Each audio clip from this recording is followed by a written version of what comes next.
Last mini ব্লগটাই তোমাদের সাথে share করেছিলাম যে রাখির দিনটা আমার কিভাবে কেটেছে, আর এই ভিডিওটা হচ্ছে ওই দিনেরই ঠিক তারপর থেকে, মানে রাখির ওখানে অনুষ্ঠান শেষ করে বাড়ি আসতে আসতে প্রায় 12টা বেজে গিয়েছিল। আর তারপর একটু রিলস বানাচ্ছিলাম, যেহেতু শাড়ি টাড়ি পরে মেকআপ টেকআপ করেছিলাম সেজন্য। আর রিলস বানাতে বানাতে প্রায় 1-1.5 ঘন্টা লেট হয়ে গেছিলো। তারপরে এই যে চেঞ্জ করে নিয়েছি আর এখন ভালো করে ফ্রেশ হয়ে নিচ্ছি। এই ভিডিওটাও এডিট করতে করতে দেখলাম 1 মিনিটের থেকে একটু বেশি বড় হয়ে যাচ্ছে, তাও ভাবলাম থাক এটাই আপলোড করি, মাঝে মাঝে একটু না হয় বড়ই দিলাম। আর এই যে এখন চলে এসেছি ঠাকুর ঘরে আমাদের গোপালকে রাখি পরাতে। প্রত্যেক বছরই পরাই, আর আমাদের গোপালটা না একটু অন্যরকম, তাই ঠিকঠাকভাবে হাতে পরানো যায় না, তো এভাবেই পরিয়েছি। আর কয়েকটা চকলেট নিয়ে এসেছিলাম, সেগুলোও দিয়ে দিলাম। তারপরে এগুলো আমরা প্রসাদ করে খেয়ে নিয়েছিলাম। আর এই যে এখন চলে এসেছি লাঞ্চ করতে। লাঞ্চ টাঞ্চ করার পরে ঘরে গিয়ে একটু গোছাচ্ছিলাম ঘরটা, মানে এই শোকেসটাতে আর কি সমস্ত সাজের জিনিসগুলো ঢুকিয়ে রাখছিলাম, মানে মেকআপেরগুলো আর কি, যেগুলোই সকালবেলা বের করেছিলাম রেডি হওয়ার জন্য। আর পাশে মাও ছিল, মায়ের সাথে গল্প করতে করতেই করছিলাম।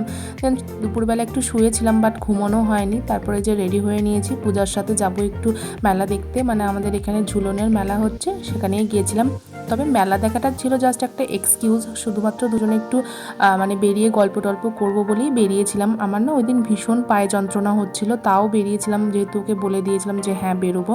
যাই হোক, এটা হচ্ছে আমাদের ঝুলনের ঠাকুর। মেলার মধ্যেই বেশ কিছুক্ষণ ঘুরছিলাম, নিজেদের মধ্যে গল্প করছিলাম। আসলে অনেক দিন আমাদের দেখা হয় না, বেরোনো হয় না, প্রায় 3 মাস পর আজকে বেরোলাম। প্ল্যানিং হয় আর ক্যান্সেল হয়ে যায়, মানে ওই নামেই শুধু মেলার মধ্যে ঘুরছিলাম, কিচ্ছু কিনিনি, শুধু নিজেদের মধ্যে গল্প করছিলাম। এতদিন পরে বেরিয়েছি, কত কথা জমেছিল সেগুলোই একটু শেয়ার করছিলাম আর কি। আর এতই ব্যস্ত ছিলাম গল্প করতে যে ওর সাথে একটু সেলফি তুলবো বা কোনো ভিডিও নেবো সেটাও মাথায় আসেনি, পুরো ভুলে গেছি। ফার্স্টে প্ল্যান হয়েছিল মুভি দেখতে যাওয়ার, বাট মুভি দেখতে গেলে হলের মধ্যে তো অত গল্প করা যায় না, তাই ওটা ক্যান্সেল করে মেলাতেই এলাম। আর বেরিয়ে কিছু খাবো না সেটা তো হতেই পারে না। ফার্স্টেই খেয়েছিলাম এই স্প্রিং পটেটো, এটা আমি ফার্স্ট টাইম খেলাম। এটার মেকিং প্রসেসটা দেখতে না ভীষণ ভালো লাগছিল, তাই একটু ফুল ভিডিও করেছি। আর এটা খেতেও বেশ ভালো ছিল, প্রথমবার ট্রাই করলাম, দুজন মিলে একটাই নিয়েছিলাম, বেশ অনেকটা বড় ছিল। তারপর আমরা গিয়েছিলাম মোমো খেতে। আমরা প্রথম থেকেই ভেবে রেখেছিলাম যে আজকে মোমো খাবো।